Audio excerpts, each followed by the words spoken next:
What's up, everybody, and welcome to the Drew Report. It's week, I don't know, it's some mid-season week, and but a lot went on this week. We have a new three-way tie for first place, and then I think like a five-way tie for second place. Pretty much all but two teams are either in first or second place. So a very, very competitive league right now, and the two people that are at the bottom are only a couple games out too. So anything can happen. We still have plenty of time. I'll get right to the scores this week. The start of the week is Kevin beating Jay 101 to 98. Jay, I think you might have had the second highest score. No, third highest score of the week. So a bit of a kick for Jay again.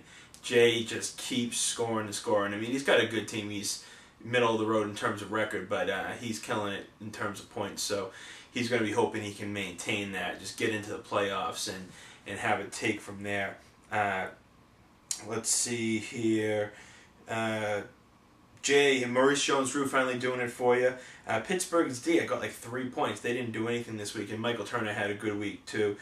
Kevin won this thing off the connection of Matt Ryan to Roddy White. They combined for 62 points, so well over half of Kevin's points were scored by those two.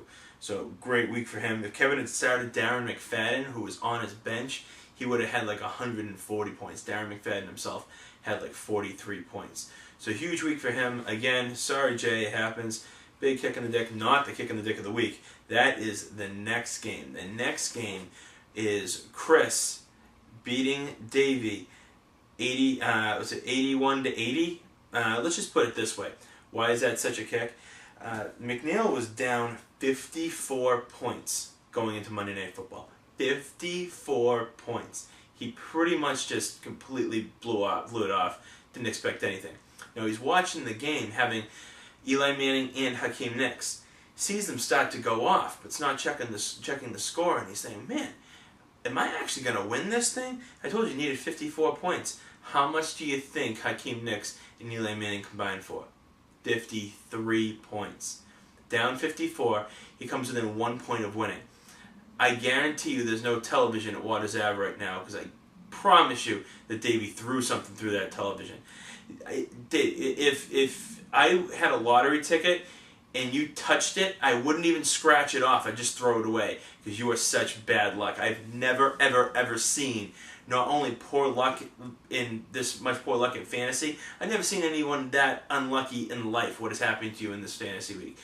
I mean, I hope to God, just out of justice, that you go on some kind of streak at the end of the year and get into the playoffs. That's all I'll say about that.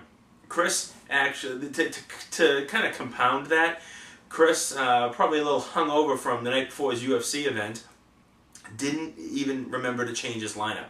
Had two guys that weren't even playing in and still won by a point. So I don't know what to say to that. Bad luck and good luck combination. Sorry, Davey, and congratulations, Chris. Next up is Fuji, who's like Chris is one of the people tied for first place. Me, Fuji, and Chris beating EP. Both had good weeks. Fuji had Chicago's D, which is looking like Pittsburgh's D with 18 points. And Adrian Peterson, looks like Adrian Peterson got him 23 points. I think Adrian Peterson's going to have a big week this week, because either an injured Favre is going to start or Tavares Jackson is going to start. Either way, I think it's going to be a lot of runs. EP's in a little bit of trouble. Tony Romo is out for the rest of the fantasy season, the next 6 weeks. So you won't be seeing him in any fantasy games again, I don't think. Maybe once in the playoffs, but I'm not sure. So I know EP picked up somebody, but I'm not sure who. It's going to be a bit of a hiccup for him, so we'll have to see how much this negatively affects his team. Danielle beating Tommy next up, 87 to 80. Danielle's actually looking pretty good. Her team's, she's made some adjustments. Very solid weeks from Ryan Terrain and Vernon Davis. Guy Lawton's looking pretty solid. Tommy's getting back there. He's down. He's a cellar dweller with McNeil, but Big Ben and Gronkowski would have helped him out this week. Would have pulled him out the win. So he has the guys. The Drew Brees is what's killing him. Drew Brees having a very, very mediocre season this year, and that's kind of an insult to mediocre quarterbacks, because mediocre quarterbacks don't throw 4 interceptions in a game. That's just not good. So I don't know what's up with Breeze this year. I've heard of the problem when you lose the Super Bowl, but not usually when you win it. So something's up with him. Next up is the dud of the week. And that would be me. I was the dud of the week, the commish. Formerly the sole holder of first place, now tied for 3 people with first place, and only 1 game ahead of the other 6 people. So I'm only 2 games ahead of both Dave McNeil and Tommy. So everybody keep that in mind, how much can happen from week to week. But anywho, Lizard Kings, Dave Bowman beat me 75-66. Nothing special about either of our weeks. We both left a lot of points on the bench. Dave took it with getting 15 points from his kicker, Dave Akers. Let's see, I got good weeks from Joe Flacco and Antonio Gates, that's it. All my other guys that usually do pretty well didn't do anything this week, so it is what it is. Both of us left points on our bench. This is the second time that in 2 weeks that I've lost because of leaving points on the bench. Dave left a lot more points than me, though. Lee Evans, who, why would he start Lee Evans, right? But the Buffalo's offense is actually starting to look pretty good. Somebody might want to consider taking some of those guys. He had 28 points, and I left Percy Harvin on the bench with 17 points. Last week, I leave Deion Branch on the bench, and he goes off, and Percy Harvin does nothing. This week, I play Branch, he does nothing, and Percy Harvin gets 17 points. So I don't know. I don't know what to do. Probably not going to play Percy Harvin this week, though, against the Patriots, considering I don't know who's going to be thrown to him, and it should be confusing. So, anyway, that's not a huge week for anybody this week. Pretty quiet week in the JFL. We do have 2 mailbag questions, both from Jason Collins. The first one is, Jay would like to know why I, the commissioner, would not trade him Antonio Gates. Jay, I won't trade you Antonio Gates because he's my whole damn team.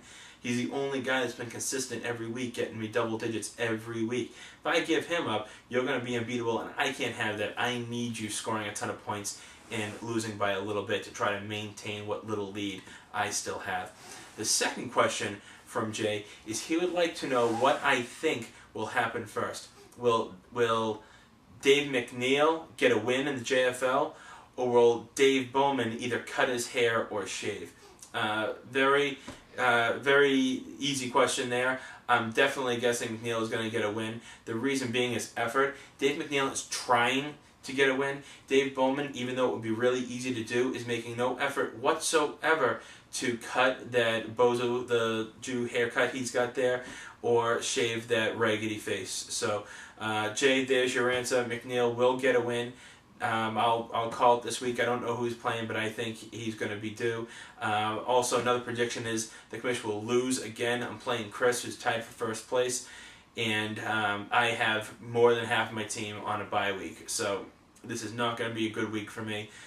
Chris, and I'm playing a very strong player, so I think Chris has a chance to take sole position in first place this week if Fuji happens to lose. So good luck, everybody. Go Patriots. Screw Brett Favre. And I'll see everybody next week on the Drew Report. Don't forget to send me your mailbag questions, and I'll address them in the Drew Report next week.